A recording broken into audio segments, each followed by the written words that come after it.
Voilà, c'est parti.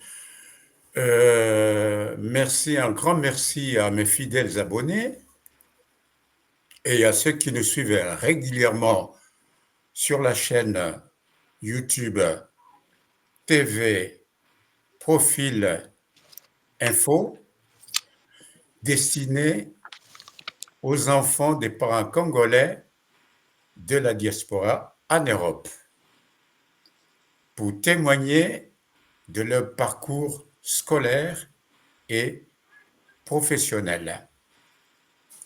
Aujourd'hui, nous accueillons une jeune fille, je l'appelle encore, elle vient de se marier il n'y a pas longtemps, mais pour moi, c'est encore une jeune fille. Voilà. Et excuse-moi si tu n'es plus une. Hein, voilà. Et elle habite à Londres.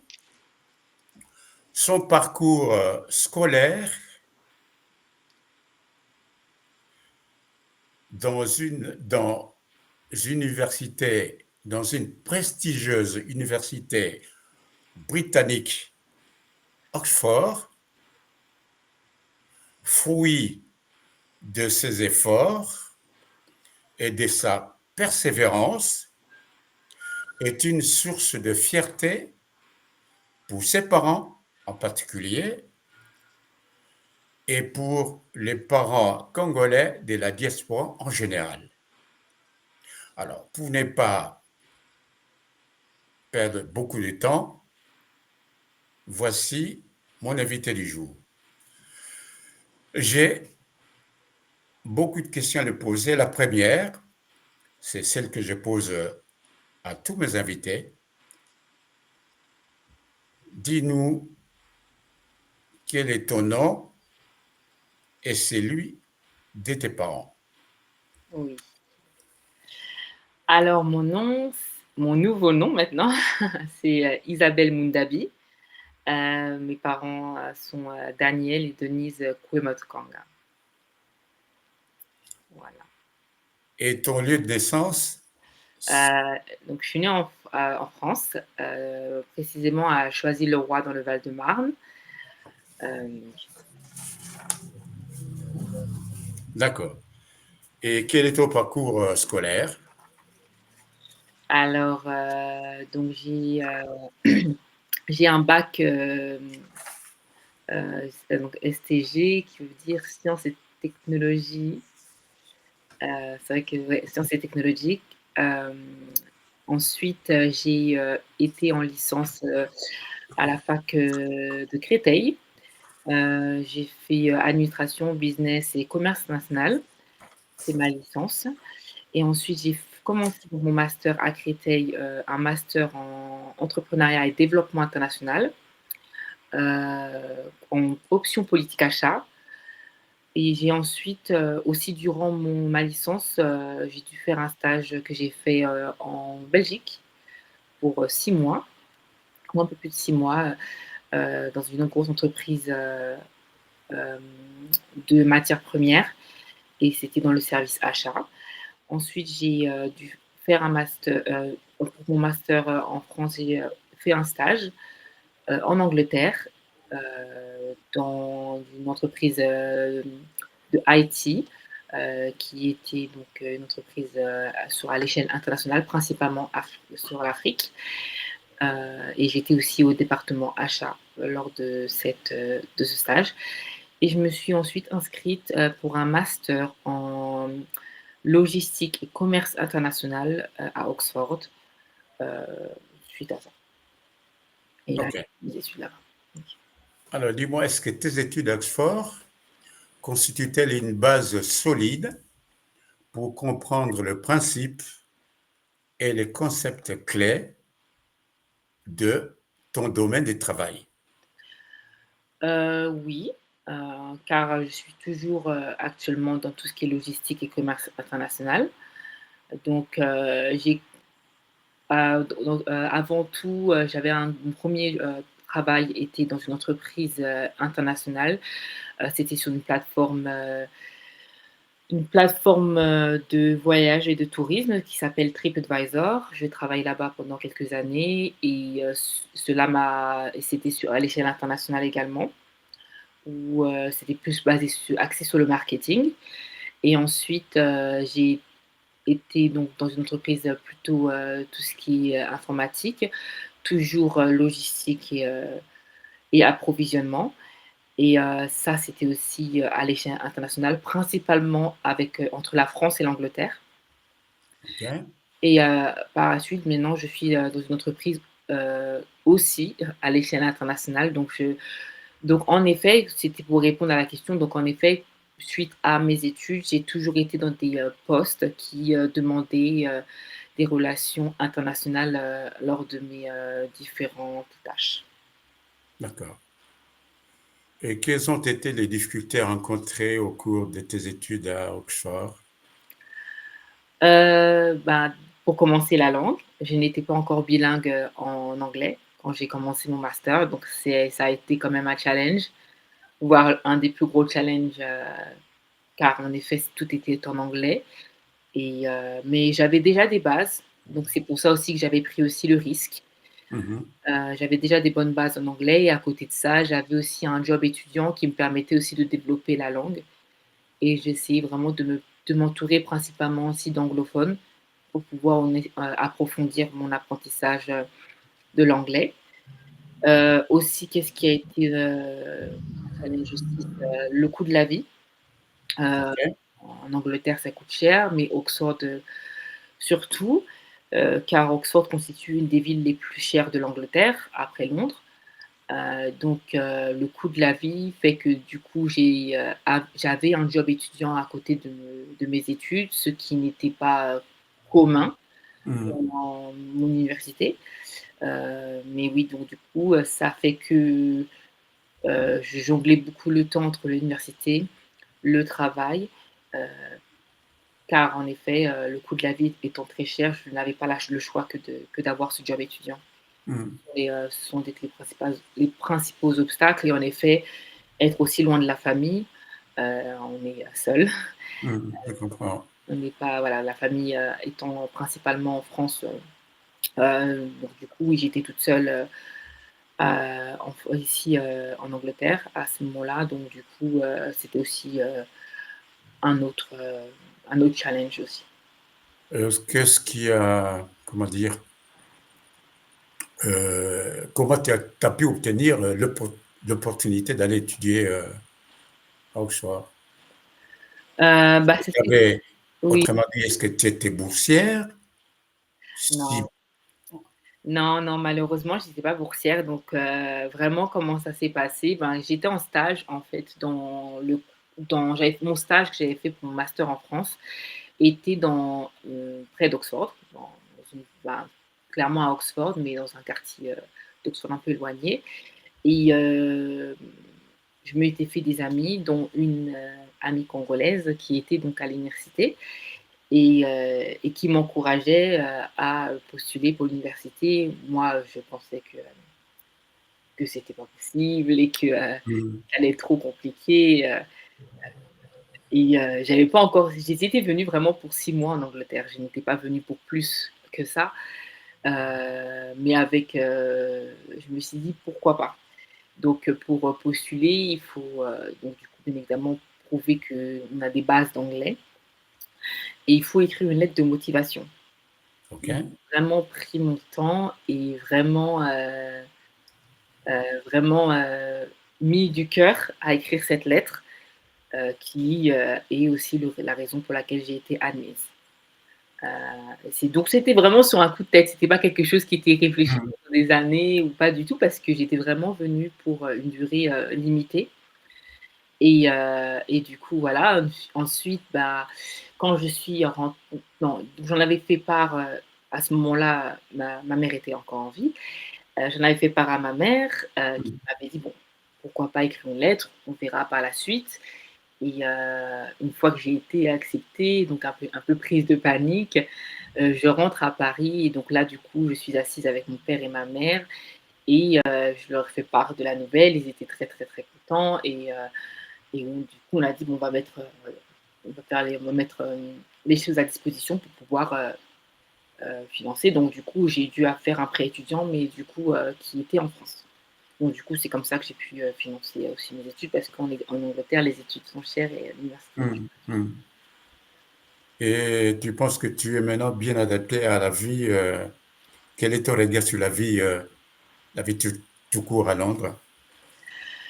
bah, ça va, la vie à Londres, ça va. La C'est vrai que Londres, c'est une ville assez chère, donc il faut, s'y préparer. Ça, c'est quelque chose aussi que beaucoup de Londoniens, et de personnes de l'extérieur remarquent aussi, hein, que la vie ne fait qu'augmenter ici.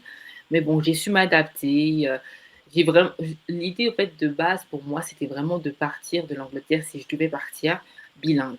C'était vraiment important pour moi. De passer Si je passais autant de temps ici, qu'il fallait que je sois bilingue. Donc je suis restée plus longtemps que prévu, donc maintenant voilà que ça fait presque 13 ans que je suis là Mhm. et Oh, le temps passe vite. le 13 ans? Oh 13 là ans, ouais. là. Le temps passe super vite, Mhm. je me rends pas compte, mais du coup, voilà, maintenant je suis parfaitement bilingue et cetera, donc il y a aucun problème. Mais oui, ce que je peux dire, oui, mais je me suis adaptée, mais voilà, on s'adapte un peu chaque jour parce que tous les jours Mhm. ça change, Mhm. voilà.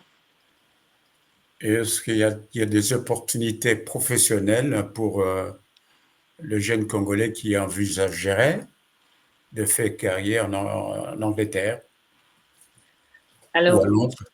oui, bien sûr, oui, que ce soit l'Angleterre ou Londres, en effet, puisque Londres, c'est, l'Angleterre, c'est plus que Londres. Mhm. Oui, il y a des opportunités, pour tout le monde. Cependant, la seule chose malheureusement qui freine un peu maintenant les gens, à venir en Angleterre, c'est, le Brexit. Mhm. Parce que le Brexit, ça a amené certaines limitations, même de grosses limitations aux personnes qui maintenant souhaitent venir s'installer au Royaume-Uni. Car, avant, en fait, on pouvait venir s'installer, même s'il y avait des petits, comment je peux dire ça? On pouvait faire un petit job, le temps d'apprendre l'anglais et puis ensuite, une fois qu'on est plutôt à l'aise, on trouve notre travail et cetera. Maintenant, c'est un peu différent parce qu'ils ont mis des, règles, assez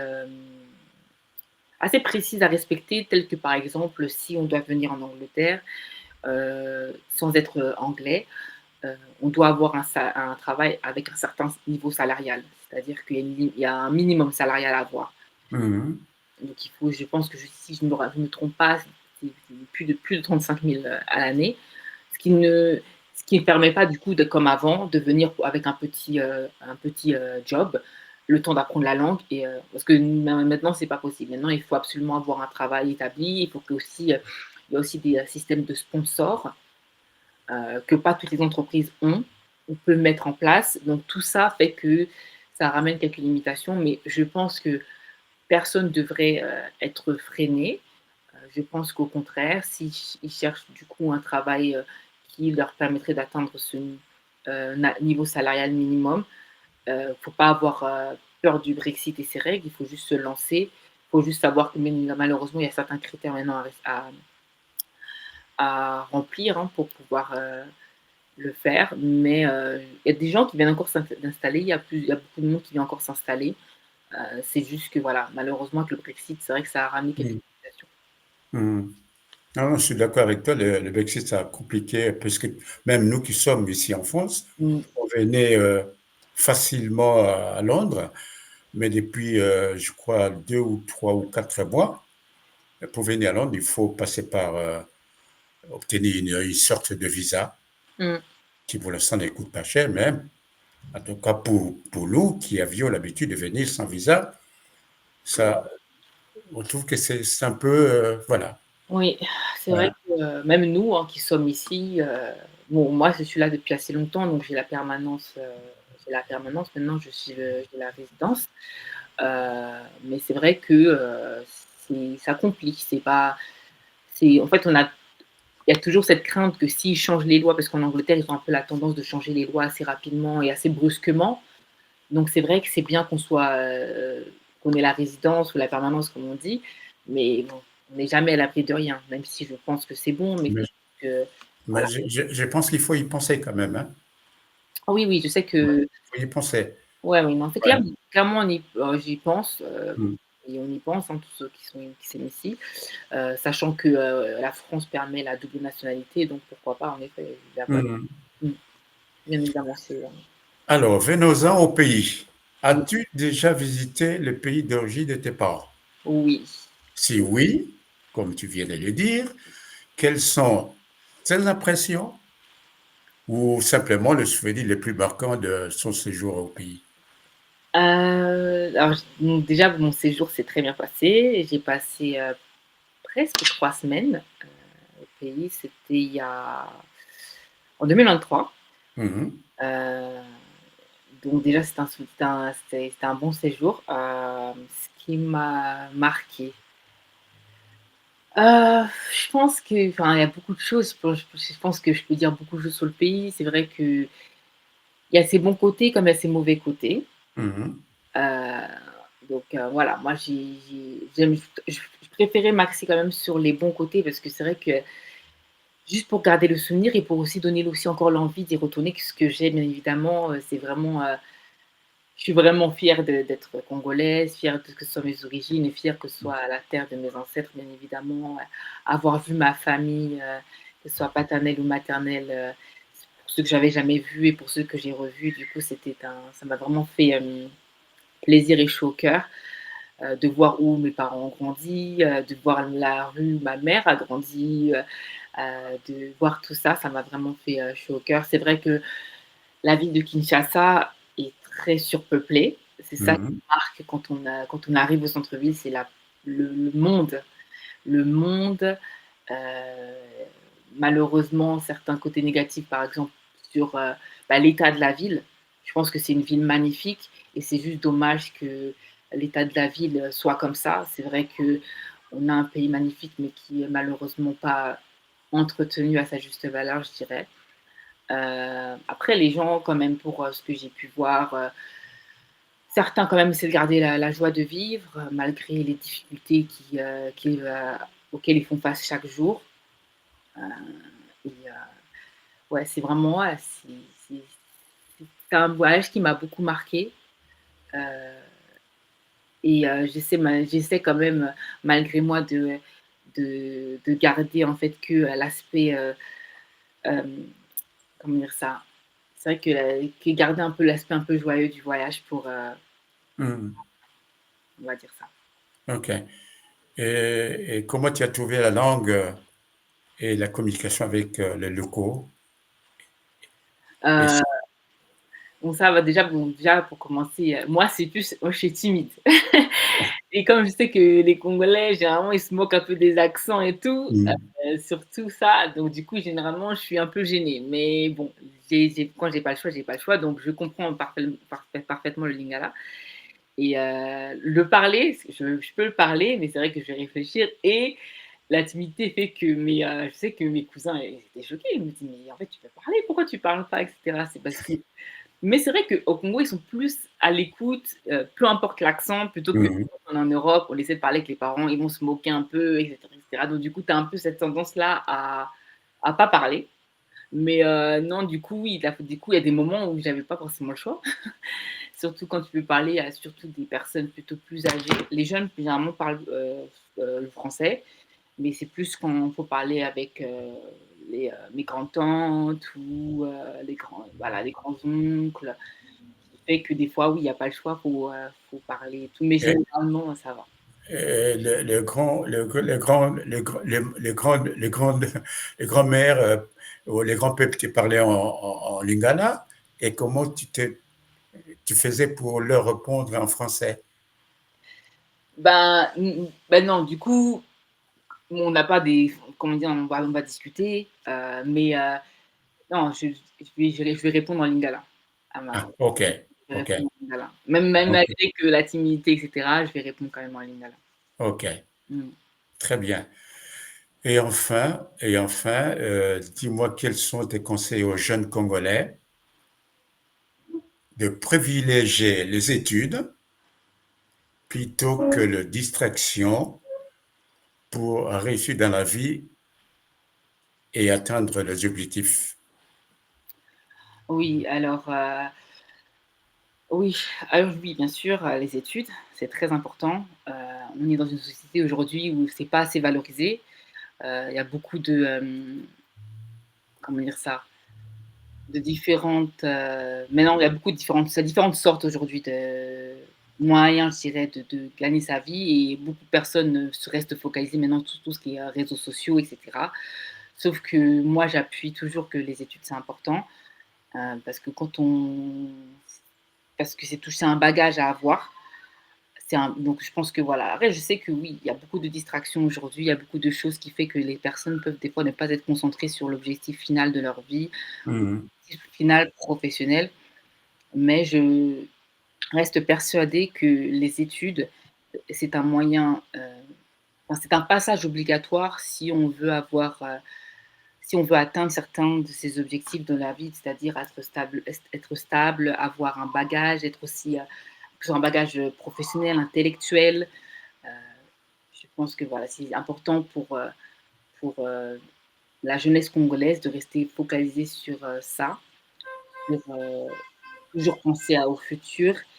Mais aussi, je comprends qu'il y a les distractions. On ne dit pas que les études fait qu'on ne peut pas se distraire, mais il faut Mhm. savoir modérer pour rester toujours focalisé sur l'objectif final qui est d'avoir un bon package, pour commencer la vie professionnelle. Donc, oui, je dirais que c'est important. Malgré les distractions qu'il y a autour de nous, il faut toujours rester concentré. Et s'il y a des objectifs comme tels que, par exemple, habiter en Angleterre, faut pas se bloquer sur des choses telles que le Brexit. Mhm. J'ai dit: «Il y a des critères, remplir ces critères, c'est possible. Si je l'ai fait, tout le monde peut le faire». Je pense qu'il faut juste en donner les moyens, heu et heu ça va aller et aussi surtout, visiter le pays, c'est important. Mhm. Certains ne me Je sais qu'entre dans ma génération et en dessous, il y en a beaucoup qui n'y vont pas aussi parce qu'ils ont peut-être peur aussi, parce que des fois on entend aussi des choses assez négatives sur le pays, ce que j'entends et moi aussi je suis partie avec des craintes, mais j'encouragerais quand même tout le monde à aller sur sa terre natale, la terre de ses ancêtres, la terre de ses parents, car, pour moi ça reste c'est un séjour, qui restera gravé, à jamais et je compte y retourner bien évidemment. Si je pouvais y retourner tous les ans, j'y retournerais tous les ans et voilà. Très bien. Je suis certain que ton dernier mot suffira à encourager d'autres jeunes à faire mieux, à suivre votre chemin. J'ai eu la fin d'année une fille à qui j'avais dit, à un invité, à qui j'avais dit les études, et je suis totalement d'accord avec toi, les études, c'est une valeur sûre pour réussir dans la vie tout court, hein, professionnelle ou autre. Merci encore une fois, Isabelle, Merci pour beaucoup. cet entretien. Et puis, j'espère avoir autant de jeunes qui viendront témoigner de leur parcours comme tu viens de le faire. Merci beaucoup et au revoir. Au revoir, merci. Allez.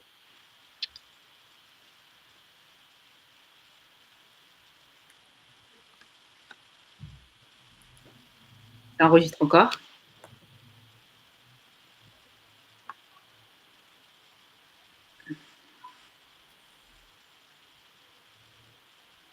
Ça va, tu m'entends? Ouais. Ça enregistre encore ou c'est fini?